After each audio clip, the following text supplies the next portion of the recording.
महीने में गुड क्यों दिखा रहा है? इसके पहले वाले में ज्यादा बना है ना, गुड है ना, तो सिर खड़ा नहीं क्या फिर रिबुन में दिखा रहे हैं आपको। इस महीने में कम बना है ये रिबुन, आप चेक करने आता है यहाँ पे आ गया आपका। एक सेकंड यहाँ नीचे सिखाएगा।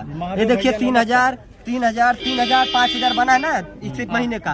इस महीने में 1900 मैंने 1900 बना। अरे तो 22 तारीख से 4-5 दिन में आपका बना है, तो 1900 में बना है, बाकी तो 5000 3000 बना है, ज्यादा बना है ना इससे पहले। अभी इस महीने में ज्यादा कम हो जाएगा। इतने कौन सा आपकी उतना हमारा आरपीएम ज्यादा रहता है। जाहिर सी बात हमारा गुड क्यों किया है कि इस समय पैसा कम बना है।